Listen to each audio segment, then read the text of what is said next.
бахшида ба солҳои рушди деҳот, сайёҳӣ ва ҳунарҳои мардумӣ, намоишфурӯши ҳунарҳои мардумӣ дар назди қалъаи Ҳисор баргузор мегардад ки мо қабл аз баргузории ин чорабинӣ шоҳиди як барномаи хуби консертӣ ҳастем ки дар он ҳамагон хурсандиву шодмонӣ мекунанд ва мо аҳли эҷоди барномаи бозбинӣ тасмим гирифтем ки дар нашри навбатии барнома атрофи ин чорабинӣ ба шумо маълумот диҳем. моро ҳамроҳ бошед.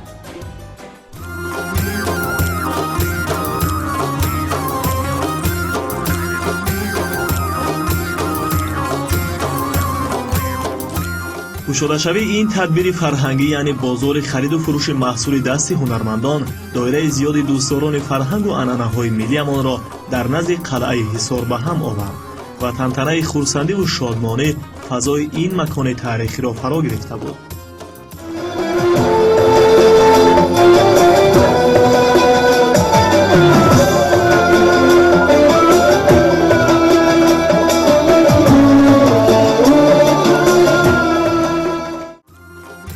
дар чорабинии роҳбарияти кумитаи рушди сайёҳӣ назди ҳукумати ҷумҳурии Тоҷикистон ва мақомоти иҷроияи ҳокимияти давлатии шаҳри Ҳисор инчунин намояндагони дигар иштирок намуданд. нахуст иштирокчиёну меҳмонон аз қалъаи Ҳисор дидан карда доир ба таърихи он ба худ маълумот гирифтанд.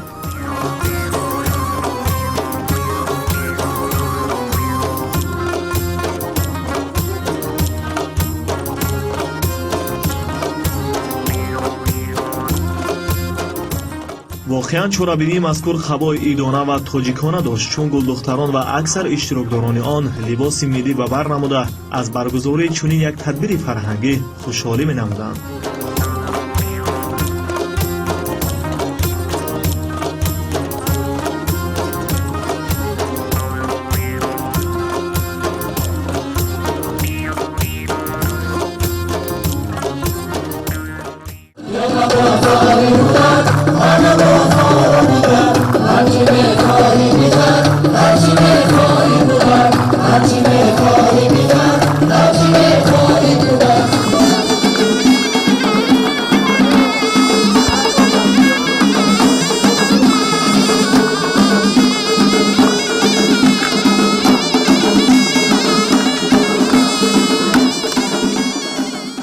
бинандаи азиз, ҳоло мо дар даромадгоҳи чӣ хеле ки шумо мебинед бозори ҳунармандон қарор дорем ва дар идомаи барнома тасмим гирифтем ки аз ин бозори ҳунармандон дидан намуда ҳамзамон атрофи он ба шумо маълумот диҳем.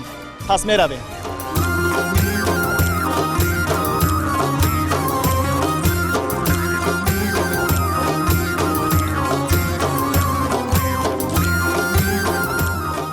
ёдрас мешавем ки чорабинии бозори ҳунармандон бо ташаббуси кумитаи рушди сайёҳӣ назди ҳукумати ҷумҳурии Тоҷикистон ва мақомоти иҷроияи ҳокимияти давлатии шаҳри Ҳисор бахшида ба эълон кардани солҳои рушди деҳот, сайёҳӣ ва ҳунарҳои мардумӣ бори нахуст дар мамнӯъгоҳи таърихиву фарҳангии қалъаи Ҳисор баргузор гардида истодааст. зимни суханронии раиси кумитаи рушди сайёҳӣ назди ҳукумати ҷумҳурии Тоҷикистон Номон Абдуғаффорзода иброз доштанд ки мақсад аз ташкили аввалин бозори минтақавии ҳунармандӣ дар қалъаи Ҳисор ки ҳамчун мавзеи сайёҳӣ маъмулу машҳур аст, пеш аз ҳама муаррифӣ намудани ҳунарҳои мардумӣ ва ҳамзамон ба фурӯш баровардани маҳсули дасти ҳунармандон мебошад.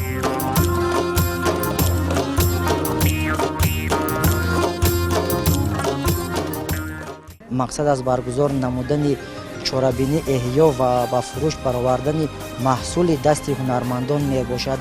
сайёҳони зиёд ба ин мамнунгоҳ ташриф меоранд ва аз ин растаи ҳунармандон харидорӣ намоянд.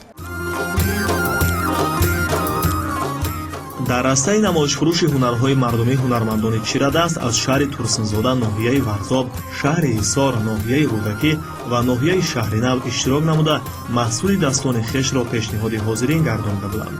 онҳо хушҳоланд ки давлату ҳукумати мамлакат солҳои охир баҳри эҳё ва рушди ҳунарҳои мардумӣ таваҷҷӯҳи хоса равона намудааст. бахусус роҳандозии чунин як иқдом таҳти унвони бозори ҳунармандон заминаи мусоидро барои онҳо ҷиҳати ба фурӯш баровардани маҳсули меҳнаташон рӯи кор овардааст ва аз ин хеле шод менамуданд. ман Усманова Мартаба аз ноҳияи Рӯдакӣ, ҷамоати Зайнабобод мебошам. ташаккур. ҳамин ҳунарҳое ки шумо имрӯз ба маърази тамошо гузоштед, умуман маҳсули дасти худи шумо аст. умуман чиро дар бар мегирад? این هنرها محصول دست خدا می باشد. من بسیار هنرهای زیبا رو آموختم از خردی از سن پنجم خانی. این هنرها را از مادر کلان، مادرم و استادانم آموختم. من بسیار قراق دوزی رو آموختم، شعرستانی، شعر بافی، زرد دوزی، گل دوزی، چکن دوزی، قراقی کرپچه، کرپه، بولیش، لولا بولیش، چادرهای عروسی، عروسان، بالوپشک گواره، دستبندک گواره، بسیار هنرهای زیبا رو آموختم که این هنرهای فراموش نشونده است. قریب که این هنرهای ما از بین رفته بود، اما از تشبث پرزیدنت جمهوری تاجیکستان با محنت و زحمت آن کس ما این هنرها را از سر نو احیا نموده، ایجاد نموده، پیشکش مردم تاجیک و خارجیان نموده. چیزی دیگری که با گفت هنرمندان آنها را در پیشه انتخاب نموده روح بلند ساخته است با قرار حکومت مملکت از تمام نمود اندازها آزاد نمودنشان میباشد.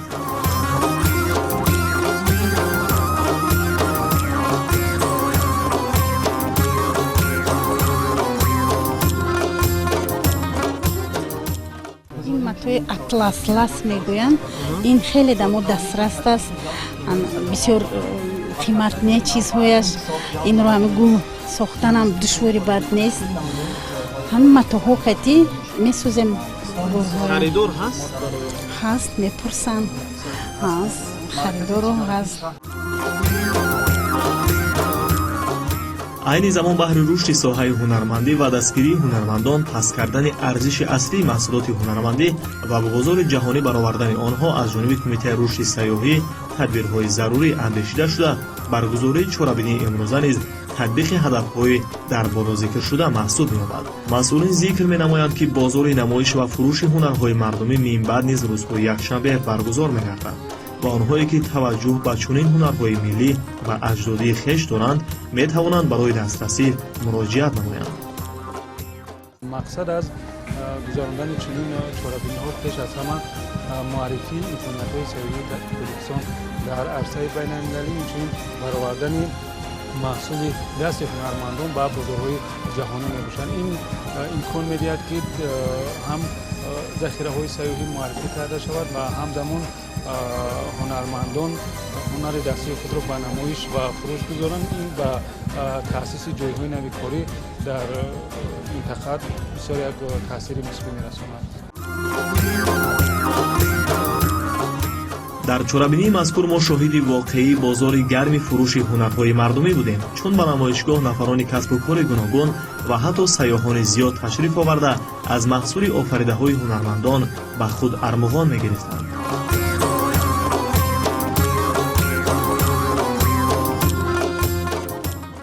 Разнообразная, очень так своеобразно. Чем вам больше понравилось в ярмарке? Все красочно, цветно и разнообразно, много группок больших.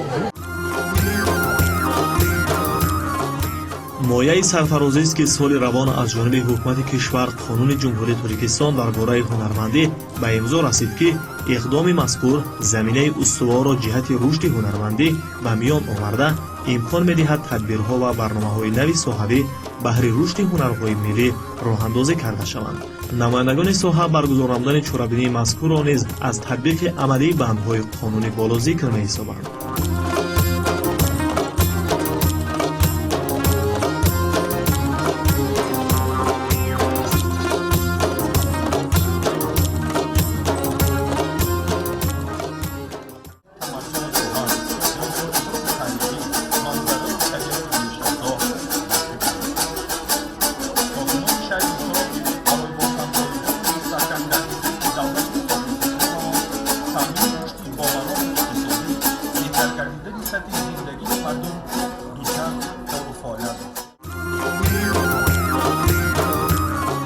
ҳунар беҳтар аз гавҳари номдор, ҳунармандро гавҳар наояд ба кор. воқеан шахси ҳунарманд дар ҷомеа соҳиби эҳтироми хоса буда бо ҳунари доштааш ба дигарон камтар ниёз пайдо месозад. ин аст, ки дар урфият мегӯянд ба як мард 40 ҳунар кам аст. роҳандозии чунин як тадбири фарҳангӣ таҳти унвони бозори ҳунармандон низ гувоҳӣ аз қадршиносии нафарони соҳибмаъракаву соҳибҳунар мебошад. аз ҷониби дигар баргузории чорабинии мазкур заминаи мусоидро баҳри дастрасии мардум ба хоса сайёҳони хориҷӣ ба ҳунарҳои миллӣ фароҳам месозад.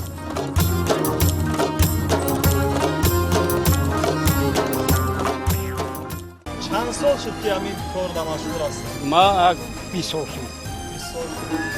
фақат асбобҳои мусиқӣ мехарошонед дар он ҳам?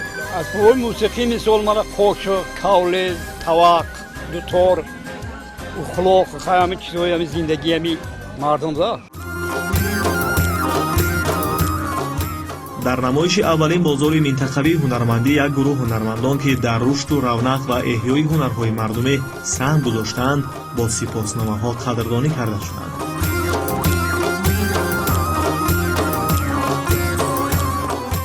ҳисор дар ҳама давраҳои таърих аз давраи қадим то давраи асрҳои миёна ҳамчун шаҳри тараққӣ карда маркази сиёсӣ, иқтисодӣ, тиҷоратӣ ва мадании водии ҳисор ба шумор мерафт. طبق معلومات آماری سال 2018 از موضع تاریخی قلعه حصار 38374 مهمانان و سیاحان دیدن نمودند که از این شماره 7983 نفرشان را سیاحان خارجی تشکیل می‌دهند. در 9 ماه سال 2019 به قلعه حصار 27442 نفر مهمانان از داخل و خارج جمهوری تشریف آوردند که از این شماره 6479 نفرشان را سیاحان خارجی تشکیل می‌دهند. از این رو با باوری میتوان گفت که برگزار نمودن نمایش و فروش هنرهای مردمی تحت عنوان بازار هنرمندان به خصوص در چنین مکان تاریخی از یک جانب برای جلب توجه عامه به هنرهای ملی مساعدت نماید، از دیگر طرف در معرفی رسم و عنعنه‌های اجدادیمان میان دیگر خلقیت و ملت‌ها نقشی بارز می‌گذارد.